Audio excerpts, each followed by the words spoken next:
नमस्कार दोस्तों। साहित्य हिंदी के इस चैनल पर आप सभी का स्वागत है।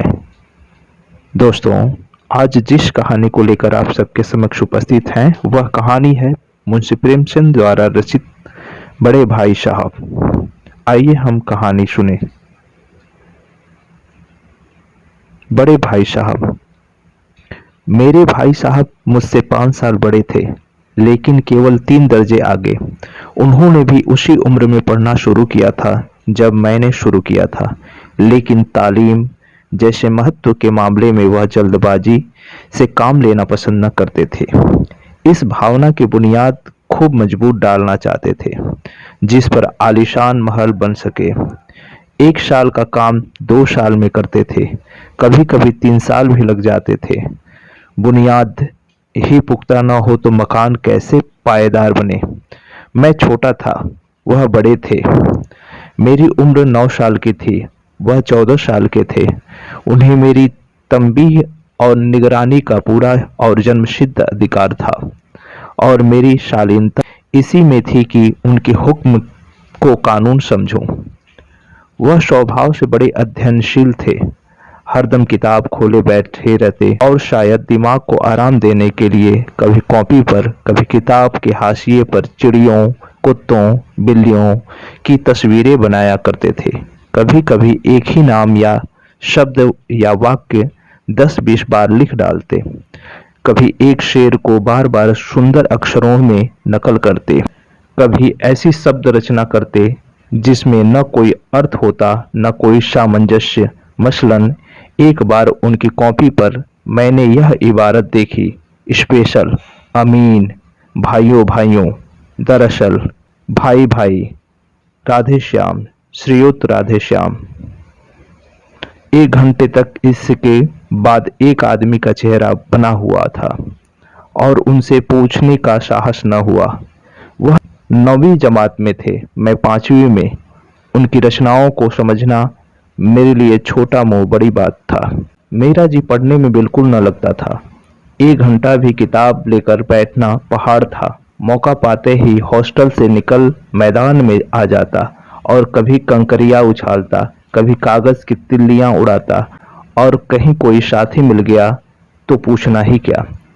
कभी 4 दीवारी पर चढ़कर नीचे कूद रहे हैं, कभी फाटक पर सवार उसे आगे पीछे चलाते हुए मोटर कार का आनंद उठा रहे हैं। लेकिन कमरे में आते ही भाई साहब का वह रौद्र रूप देखकर प्राण सूख जाते। उनका पहला सवाल यह होता, कहाँ थे? हमेशा यही सवाल इसी ध्वनि में हमेशा पूछा जाता था, और इसका जवाब मेरे पास केवल मौन था। न जाने मेरे मुंह से यह बात क्यों न निकलती कि जरा बाहर खेल रहा था। मेरा मौन कह देता था कि मुझे अपना अपराध स्वीकार है, और भाई साहब के लिए इसके सिवा और कोई इलाज न था कि स्नेह और रोष से मिले हुए शब्दों में मेरा सत्कार करें। इस तरह अंग्रेजी पढ़ोगे तो जिंदगी भर पढ़ते रहोगे और हर्फ न आएगा। अंग्रेजी पढ़ना कोई हंसी खेल नहीं है कि जो चाहे पढ़ ले। नहीं ऐरा गैरा नत्थु खैरा सभी अंग्रेजी के विद्वान हो जाते। यहाँ रात दिन आंखें फोड़नी पड़ती है और खून जलाना पड़ता है, तब कहीं यह विद्या आती है।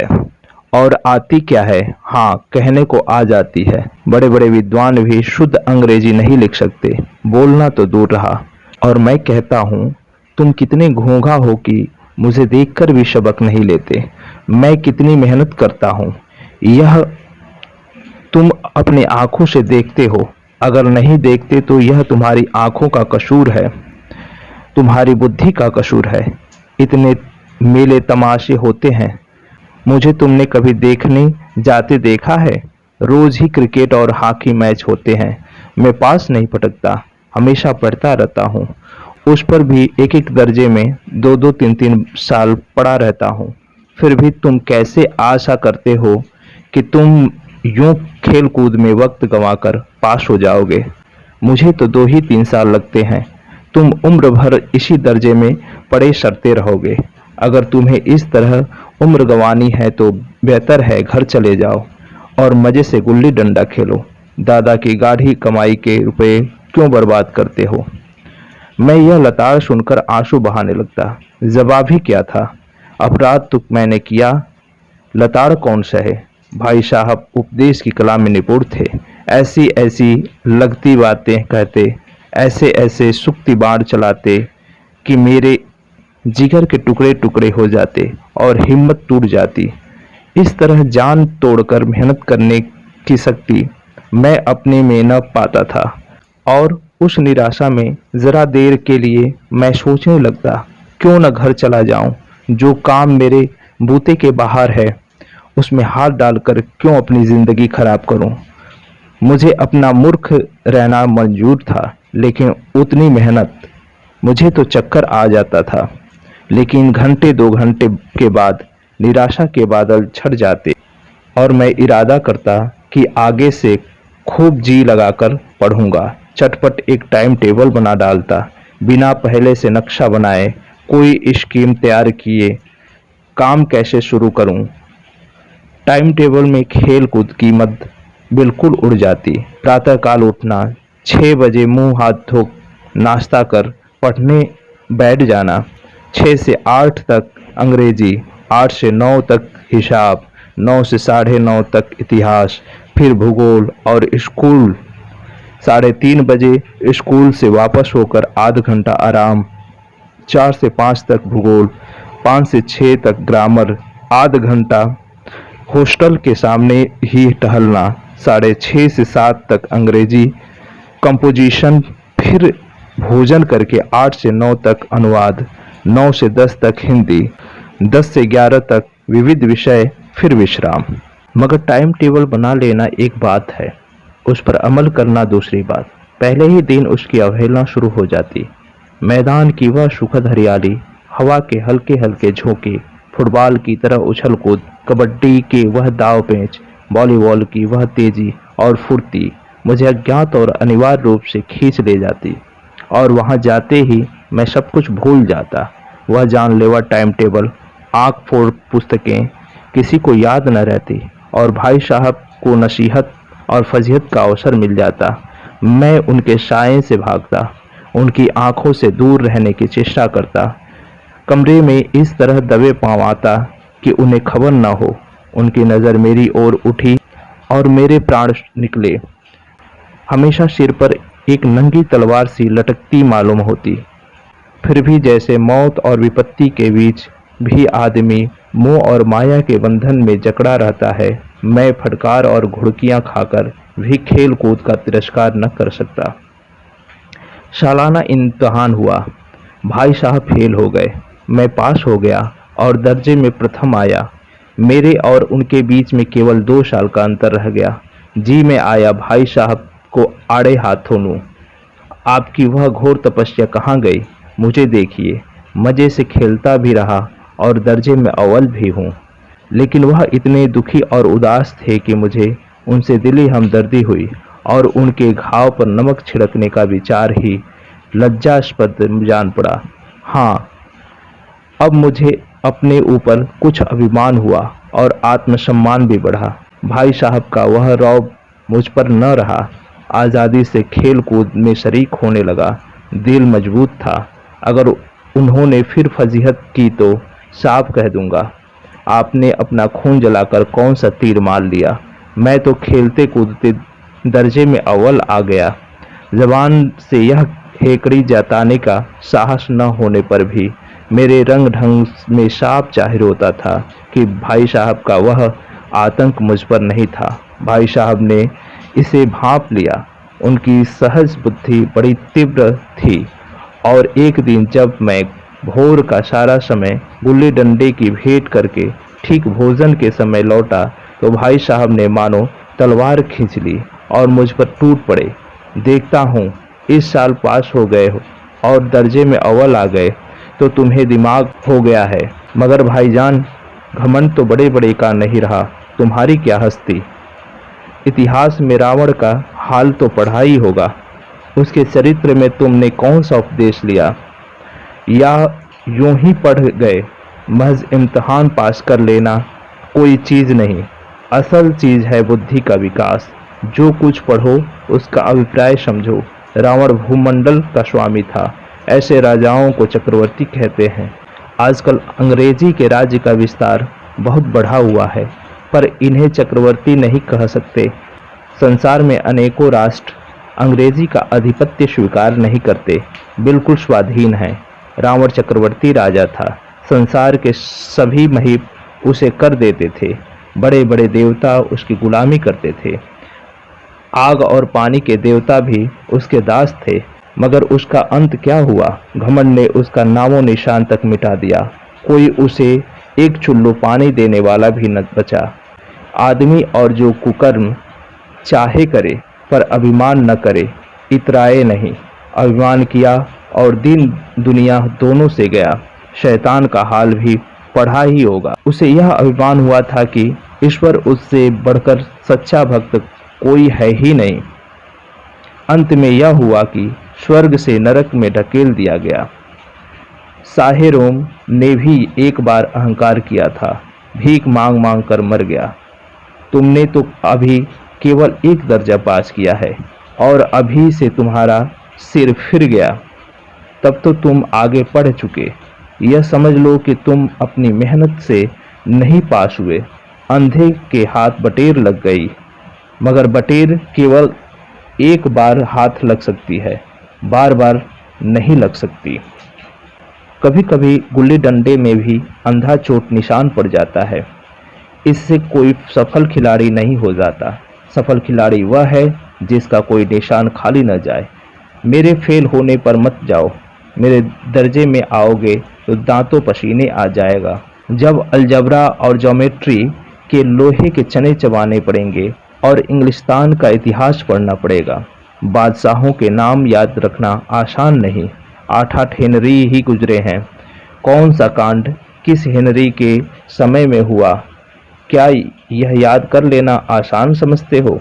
हेनरी 7वें की जगह हेनरी 8वें लिखा और सब नंबर गायब। सफाचट। सिफर भी ना मिलेगा। सिफर भी हो किस ख्याल में? दर्जनों तो जेम्स हुए हैं, दर्जनों विलियम, कोरियो चार्ल्स।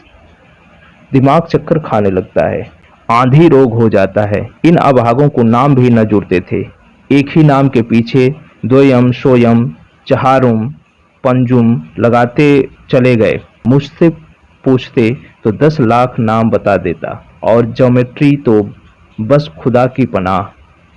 अ ब ज की जगह अ ज ब लिख दिया और सारे नंबर कट गए।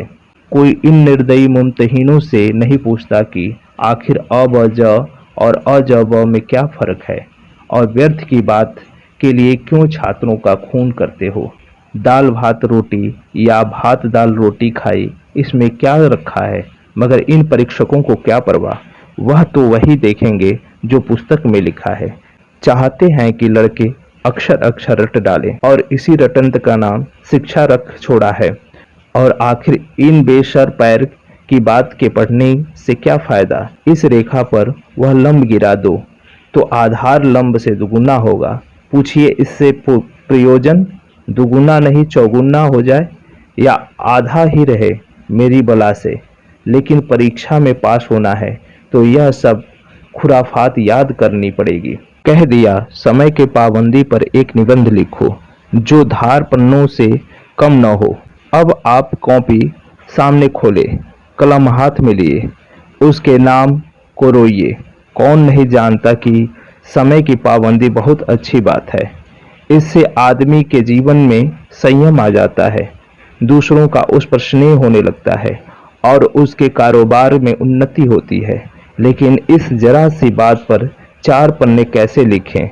जो बात एक वाक्य में कही जा सके उसे 4 पन्नों में लिखने की ज़रूरत, मैं तो उसे हिमाकत कहता हूँ। यह तो समय की किफ़ायत नहीं बल्कि उसका दुरुपयोग है कि व्यर्थ में किसी बात को ठूंस दिया जाए। हम चाहते हैं आदमी को जो कुछ कहना हो चटपट कह दे, अपनी राह ले, मगर नहीं, आपको 4 पन्ने रंगने पड़ेंगे, चाहे जैसे लिखिए, और पन्ने भी पूरी फुल स्केप के आकार की। यह छात्रों पर अत्याचार नहीं तो और क्या है। अनर्थ तो यह है कि कहा जाता है संक्षेप में लिखो। समय की पाबंदी पर संक्षेप में एक निबंध लिखो जो 4 पन्नों से कम न हो। ठीक, संक्षेप में तो 4 पन्ने हुए, नहीं शायद 100-200 पन्ने लिखवाते। तेज भी दौड़िए और धीरे धीरे भी। उल्टी बात है या नहीं? बालक भी इतनी सी बात समझ सकता है, लेकिन इन अध्यापकों को इतनी तमीज भी नहीं। उस पर दावा है कि हम अध्यापक हैं। मेरे दर्जे में आओगे लाला तो ये सारे पापड़ बेलने पड़ेंगे और तब आटे दाल का भाव मालूम होगा। इस दर्जे में अव्वल आ गए हो तो जमीन पर पांव नहीं रखते। इसलिए मेरा कहना मानिए, लाख फेल हो गया हूँ, लेकिन तुमसे बड़ा हूँ। संसार का मुझे तुमसे कहीं ज्यादा अनुभव है। जो कुछ कहता हूँ उसे गिरह बांधिए, नहीं पछताइएगा। स्कूल का समय निकट था। नहीं ईश्वर जाने यह उपदेश माला कब समाप्त होती। भोजन आज मुझे निस्वाद लग रहा था। जब पास होने पर यह तिरस्कार हो रहा है तो फेल हो जाने पर शायद प्राण ही ले लिया जाए। भाई साहब ने अपने दर्जे की पढ़ाई का जो भयंकर चित्र खींचा था उसने मुझे भयभीत कर दिया। स्कूल छोड़कर घर नहीं भागा, यही ताज्जुब है। लेकिन इतने तिरस्कार पर भी पुस्तक में मेरी रुचि ज्यों की त्यों बनी रही। खेल कूद का कोई अवसर हाथ से न जाने देता। पढ़ता भी मगर बहुत कम। बस इतना ही रोज का टास्क पूरा हो जाए और दर्जे में जलील न होना पड़े। अपने ऊपर जो विश्वास पैदा था वह फिर लुप्त हो गया और फिर चोरों का सा जीवन कटने लगा। फिर सालाना इम्तिहान हुआ और कुछ ऐसा संयोग हुआ कि मैं फिर पास हुआ और भाई साहब फेल हो गए। मैंने बहुत मेहनत नहीं की पर न जाने कैसे दर्जे में अव्वल आ गया। मुझे खुद अचरज हुआ। भाई साहब ने प्राणांत परिश्रम किया। कोर्स का एक एक शब्द चाट गए थे। 10 बजे रात तक इधर, 4 बजे भोर से उधर, 6 से 9:30 बजे तक स्कूल जाने के पहले मुद्रा कांति हीन हो गई थी, मगर बेचारे फेल हो गए। मुझे उन पर दया आती थी। नतीजा सुनाया गया तो वह रो पड़े और मैं भी रोने लगा। अपने पास होने की खुशी आधी हो गई।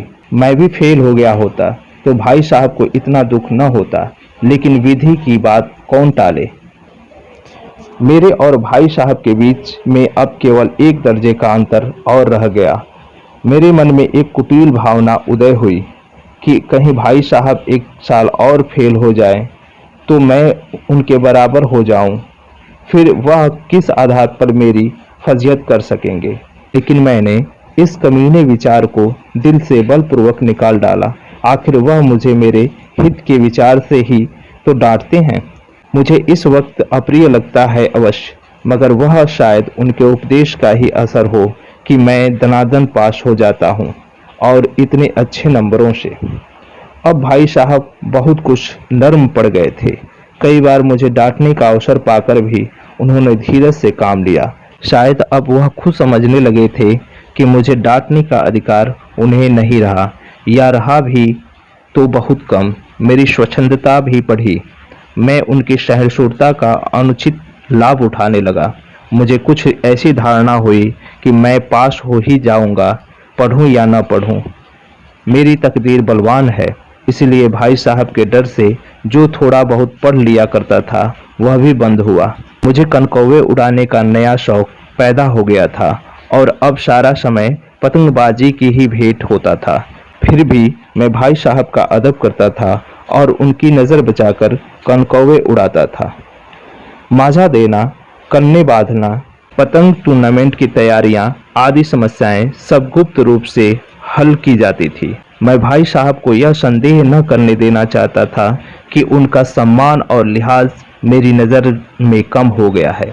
एक दिन संध्या समय हॉस्टल से दूर मैं एक कनकौवा लूटने बेतहाशा दौड़ा जा रहा था।